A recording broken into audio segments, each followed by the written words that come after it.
ನಮಸ್ತೆ ಸ್ನೇಹಿತರೆ, welcome back to YouTube channel.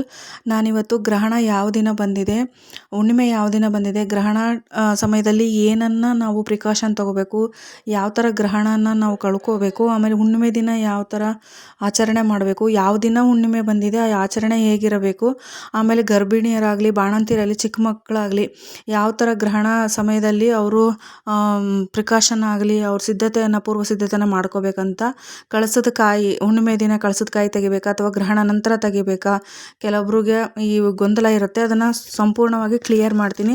ಯಾರು ವಿಡಿಯೋನ ಸ್ಕಿಪ್ ಮಾಡ್ದಂಗೆ ಕೊನೆಯವರೆಗೂ ದಯವಿಟ್ಟು ವಿಡಿಯೋನ ನೋಡಿ. ಇವಾಗ ಫಸ್ಟಿಗೆ ಹುಣ್ಣಿಮೆ ಯಾವತ್ತು ಬಂದಿದೆ ಅಂತ ನಾವು ಕ್ಲಿಯರಾಗಿ ನೋಡ್ಬಿಡೋಣ, ಆಮೇಲೆ ನಾವು ಗ್ರಹಣ ಕನ್ಫರ್ಮ್ ಆಗಿ ಗೊತ್ತಾಗುತ್ತೆ. ಹುಣ್ಣಿಮೆ ಬಂದಿರೋದು 2ನೇ ತಾರೀಕು, ಅಂದರೆ 2/3 ಸೋಮವಾರ ಬಂದಿದೆ ನೋಡಿ. ನಮಗಿಲ್ಲಿ ಸೋಮವಾರನೇ ಹುಣ್ಣಿಮೆ ಬಂದಿದೆ. ಅವತ್ತು ಸಾಯಂಕಾಲ 5:56 ನೆಕ್ಸ್ಟ್ ಡೇ ಮಂಗಳವಾರ 3/3ಕ್ಕೆ 5:58 ನಮಗೆ ಹುಣ್ಣಿಮೆ ಮುಕ್ತಾಯ ಆಗುತ್ತೆ. ನಮಗೆ ಸೂರ್ಯ ಉದಯ ಆಗೋದು ಅಂದರೆ ಮಂಗಳವಾರನೇ ತೆಗೆದುಕೊಳ್ಳಬೇಕಾಗುತ್ತೆ. ಇಲ್ಲಿ ಏನಪ್ಪ ಅಂತಂದರೆ ಚಂದ್ರಗ್ರಹಣ ಬಂದಿರೋದು ನಮಗೆ ಮಂಗಳವಾರನೇ ಮಧ್ಯಾಹ್ನದಿಂದನೇ ಚಂದ್ರಗ್ರಹಣ ನಮಗೆ ಶುರುವಾಗುತ್ತೆ. 3:15 7:17 ಚಂದ್ರ ಗ್ರಹಣ ಇರೋದ್ರಿಂದ ನಾವು ಯಾವತ್ತು ಹುಣ್ಣಿಮೆನ ಆಚರಣೆ ಮಾಡಬೇಕು ಅಂತಂದರೆ ನಾವು ಮಂಗಳವಾರ ಬೆಳಗ್ಗೆನೇ ಆಚರಣೆ ಮಾಡಬೇಕಾಗುತ್ತೆ. ಬ್ರಾಹ್ಮಿ ಮುಹೂರ್ತದಲ್ಲೇ ಎದ್ದುಬಿಟ್ಟು ನಾವು ಹುಣ್ಣಿಮೆಯನ್ನು ಕಳ್ಕೊಬೇಕಾಗುತ್ತೆ. ಮಧ್ಯಾಹ್ನ 1 ಗಂಟೆ 12 ಗಂಟೆ ಒಳಗೇ 1 ಗಂಟೆ ಆಲ್ಮೋಸ್ಟ್ 1 ಗಂಟೆ ಒಳಗೆ ಹುಣ್ಣಿಮೆ ಪೂಜೆನ ಮುಗಿಸ್ಕೊಂಡ್ಬಿಟ್ಟು ಹುಣ್ಣಿಮೆಯ ನಂತರ ನಾವು ಗ್ರಹಣ ಇರೋದ್ರಿಂದ ಅದು ಯಾವುದೇ ಥರದಲ್ಲಿ ಪೂಜೆ ಪುನಸ್ಕಾರ ಮಾಡೋಕ್ಕೆ ನಾವು ಬರೋದಿಲ್ಲ. ಈಗ ಕೇತುಗ್ರಸ್ತ ಚಂದ್ರಗ್ರಹಣ ಇರೋದರಿಂದ ಸಂಜೆ ನಮಗೆ ಚಂದ್ರ ಉದಯ ನಮಗೆ ಭಾರತದಲ್ಲಿ ಗೋಚಾರ ಇರೋದು 6:30 6:47 ಅಂದರೆ ಮ್ಯಾಕ್ಸಿಮಮ್ ನಮಗೆ 20 to 25 ಮಿನಿಟ್ಸು ನಮಗೆ ಚಂದ್ರಗ್ರಹಣ ಸಿಗುತ್ತೆ. ನಮಗೆ ಚಂದ್ರೋದಯ ಆದಮೇಲೆ ಚಂದ್ರಗ್ರಹಣ ಕಾಣೋದ್ರಿಂದ ಅದು ನಮಗೆ ಭಾರತದಲ್ಲಿ ಇದೆ, ಗೋಚಾರ ಇದೆ. ಆದ್ದರಿಂದ ಆವತ್ತಿನ ದಿನ ಗರ್ಭಿಣಿಯರಾಗಲಿ ಬಾಣಂತಿಯರಾಗಲಿ ಚಿಕ್ಕ ಮಕ್ಕಳಾಗಲಿ ಎಲ್ಲಿ ಹೊರಗಡೆ ಹೋಗದೇ ಇರೋದು ತುಂಬ ಒಳ್ಳೆಯದು. ಯಾಕಂದರೆ ಗರ್ಭಿಣಿಯರು ಆದರೆ ಹೊಟ್ಟೆಯಲ್ಲಿ ಮಗು ಇರೋದ್ರಿಂದ ಅದಕ್ಕೆ ಗ್ರಹಣ ಪ್ರಭಾವ ಗ್ರಹಣ ರೇಖೆಗಳು ಅದರ ಮೇಲೆ ಡೈರೆಕ್ಟಾಗಿ ಬೀಳೋದ್ರಿಂದ ಮಕ್ಕಳು ಊನವಾಗಿ ಹುಟ್ಟುತ್ತವೆ ಅಂತ ಹೇಳಲಾಗುತ್ತೆ. ಬಾಣಂತಿಯರಿಗೂ ಅಷ್ಟೇ, ಅವರಿಗೆ ಮಂದ ಆಗ್ತಾರೆ ಆ ಥರ ಎಲ್ಲ ಹೇಳಲಾಗುತ್ತೆ. ಚಿಕ್ಕ ಮಕ್ಕಳು ಅಷ್ಟೇ, ಅವರು ಹೊರಗೆ ಕಳಿಸ್ದಂಗೆ ಮನೆಯಲ್ಲೇ ಇಟ್ಕೊಂಡ್ರೆ ತುಂಬ ಒಳ್ಳೆಯದು. ಆದಷ್ಟು ಗರ್ಭಿಣಿಯರು ರೇಖೆ ಗ್ರಹಣದ ಬೆಳಕು ಗರ್ಭಿಣಿಯರ ಮೇಲೆ ಬೀಳದಂಗೆ ನೋಡಿಕೊಂಡ್ರೆ ತುಂಬ ಒಳ್ಳೆಯದಾಗುತ್ತೆ. ಅದನ್ನು ನೀವು ಪಾಲನೆ ಮಾಡಲೇಬೇಕಾಗುತ್ತೆ. ಇವಾಗ ನಾವು ಹುಣ್ಣಿಮೆ ಬಗ್ಗೆ ಡೀಟೇಲಾಗಿ ನೋಡೋಣ. ನಮಗೆ ಸೋಮವಾರ ಸಾಯಂಕಾಲನೇ ಶುರುವಾಗಿರೋದ್ರಿಂದ ಮಂಗಳವಾರ ನೀವು ಬೆಳಗ್ಗೆನೇ ಎದ್ದು ಆದಷ್ಟು ಬ್ರಾಹ್ಮಿ ಮುಹೂರ್ತದಲ್ಲೇ ನಾವು ಹುಣ್ಣಿಮೆಯನ್ನು ಮುಗಿಸ್ಕೊಂಡ್ಬಿಟ್ರೆ ತುಂಬ ಒಳ್ಳೆಯದಾಗುತ್ತೆ. ಎದ್ದುಬಿಟ್ಟು ಮನೆಯಲ್ಲೆಲ್ಲ ಕ್ಲೀನ್ ಮಾಡಿಕೊಂಡು ನೀವು ಕಳಸದ ಕಾಯಿ ಹುಣ್ಣಿಮೆಗೆ ಅಮಾವಾಸ್ಯೆಗೆ ತೆಗೆಯೋರಿದ್ರೆ ಆವಾಗ ತೆಗಿಯೋಕ್ಕೆ ಹೋಗಬೇಡಿ. ಯಾಕಂದರೆ ಗ್ರಹಣ ಸಾಯಂಕಾಲ ಬಂದಿರೋದ್ರಿಂದ ಗ್ರಹಣ ಕಳೆದ ಮೇಲೆ ಪ್ರತಿಯೊಂದನ್ನು ತೆಗೆದು ನಾವು ದೇವ್ರ ಮನೆ ಆಗಲಿ ಮನೆಯಲ್ಲಿ ಶುಚಿ ಮಾಡಬೇಕಾಗುತ್ತೆ. ಅದಕ್ಕೆ ಹುಣ್ಣಿಮೆಯ ಕಾಯಿ ಅದೇ ಇರಲಿ. ಆವತ್ತು ಬೆಳಗ್ಗೆ ಏನು ನೀವು ಪೂಜೆ ಮಾಡ್ತಿರೋ ಹುಣ್ಣಿಮೆಗೆ ಅದೇ ಥರ ಮಾಮೂಲಿಯಾಗೆ ಪೂಜೆ ಮಾಡಿಬಿಟ್ಟು ನೀವೇನಾದರೂ ಹಣ್ಣು ಹಂಪಲು ನೀವೇನಾದರೂ ಮನೆ ದೇವರಿಗಾಗಲಿ ನೈವೇದ್ಯ ಮಾಡ್ತಿರೋ ಅದನ್ನ ಮಾಡಿಬಿಟ್ಟು ದೀಪ ಆಗಲಿ ಹಚ್ಬಿಟ್ಟು ನೀವು ಮಾಮೂಲಿಯಾಗೆ ಅಷ್ಟೋತ್ತರಗಳನ್ನು ಹೇಳ್ಕೊಳ್ಳೋದು, ವಿಷ್ಣು ಅಷ್ಟೋತ್ತರ ಆಗಲಿ ಶತನಾಮಾವಳಿ ಆಗಲಿ ನೀವು ಓಂ ನಮಃ ಶಿವಾಯ ಹೇಳ್ಕೊಳ್ಳೋದಾಗಲಿ ನಿಮ್ಗೆ ಯಾವ ಇಷ್ಟ ದೇವರೋ ಆ ದೇವರಂಥ ನಾಮ ಆಗಲಿ ಹೇಳ್ಕೊಂಬಿಟ್ಟು ಹುಣ್ಣಿಮೆ ಯಾವ ಥರ ರೆಗ್ಯುಲರಾಗಿ ಮಾಡ್ತೀರೋ ಅದೇ ಥರನೇ ಪೂಜೆ ಮಾಡಿ.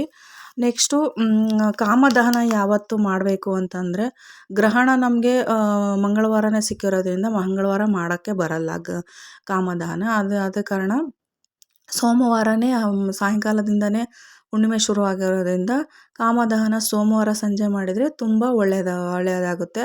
ಕೆಲವೊಬ್ಬರು ಮಾಡ್ತಾರೆ, ಕಾಮದಹನ ಮಾಡೋರಿದ್ದರೆ ನೀವು ಸೋಮವಾರ ಸಾಯಂಕಾಲನೇ ಕಾಮದಹನ ಮಾಡಿಬಿಟ್ಟು ಮಂಗಳವಾರ ಬೆಳಗ್ಗೆ ಎದ್ದು ನೀವು ಮಾಮೂಲಿ ಹುಣ್ಣಿಮೆ ಪೂಜೆ ಯಾವ ಥರ ಮಾಡ್ತೀರೋ ಆ ಥರನೇ ಮಾಡಿಕೊಂಡು ಆದಷ್ಟು ನಾವು ನೈವೇದ್ಯಕ್ಕೆ ಏನು ಇಟ್ಟಿರ್ತೀವೋ ಅದು 1 ಗಂಟೆ ಒಳಗೇ ಎಲ್ಲ ತೆಗೆದುಬಿಟ್ಟು ನೀವೇನೇನು ತಿಂತೀರೋ ಅವಾಗೆಲ್ಲ ತಿಂದುಬಿಡಿ. ಆಮೇಲೆ ಲಘು ಆಹಾರ ತೊಗೊಳ್ಳಿ.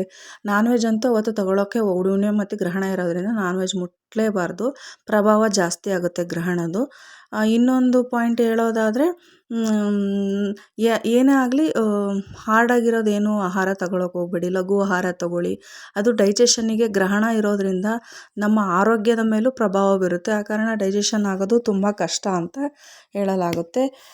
ಇನ್ನು ಅವತ್ತು 1 ಗಂಟೆ ಒಳಗೇ ಎಲ್ಲ ಪೂಜೆ ಮುಗಿಸ್ಕೊಂಡು ಆಮೇಲೆ 3 ಗಂಟೆ 15 ನಿಮಿಷಕ್ಕೆ ನಮಗೆ ಕೇತುಗ್ರಸ್ತ ಪಾರ್ಶ್ವಚಂದ್ರ ಗ್ರಹಣ ಅಂತ ಹೇಳಲಾಗುತ್ತೆ. ಅದು ಶುರುವಾಗೋದ್ರಿಂದ ಯಾವುದೇ ತರಹದಾಗಲಿ ಪೂಜೆ ಮಾಡೋಂಗಿಲ್ಲ.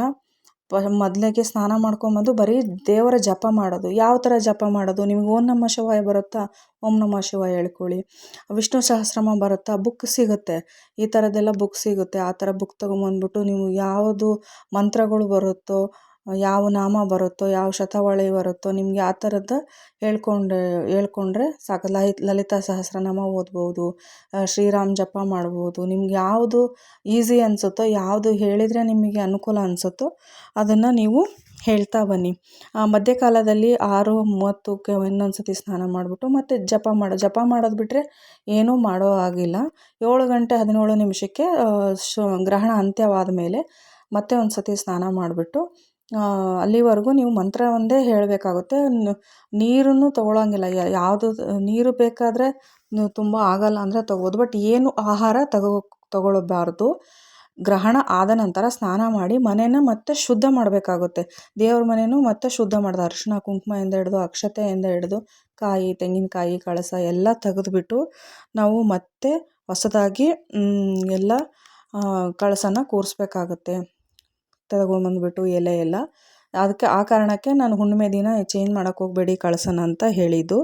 ನೆಕ್ಸ್ಟ್ ಕಳಸ ಎಲ್ಲ ಚೇಂಜ್ ಮಾಡಿ ದೀಪ ಹಚ್ಚಿ, ಮತ್ತು ತುಪ್ಪದ ದೀಪ ಹಚ್ಚಿ, ಮತ್ತು ವಿಷ್ಣು ಸಹಸ್ರನಾಮ ಆಗಲಿ ಲಲಿತಾ ಸಹಸ್ರನಾಮ ಆಗಲಿ ಹೇಳಿಬಿಟ್ಟು ದೇವಸ್ಥಾನಕ್ಕೆ ಹೋಗಿ ಬಂದರೆ ತುಂಬ ಉತ್ತಮ, ಒಳ್ಳೆಯದಾಗುತ್ತೆ.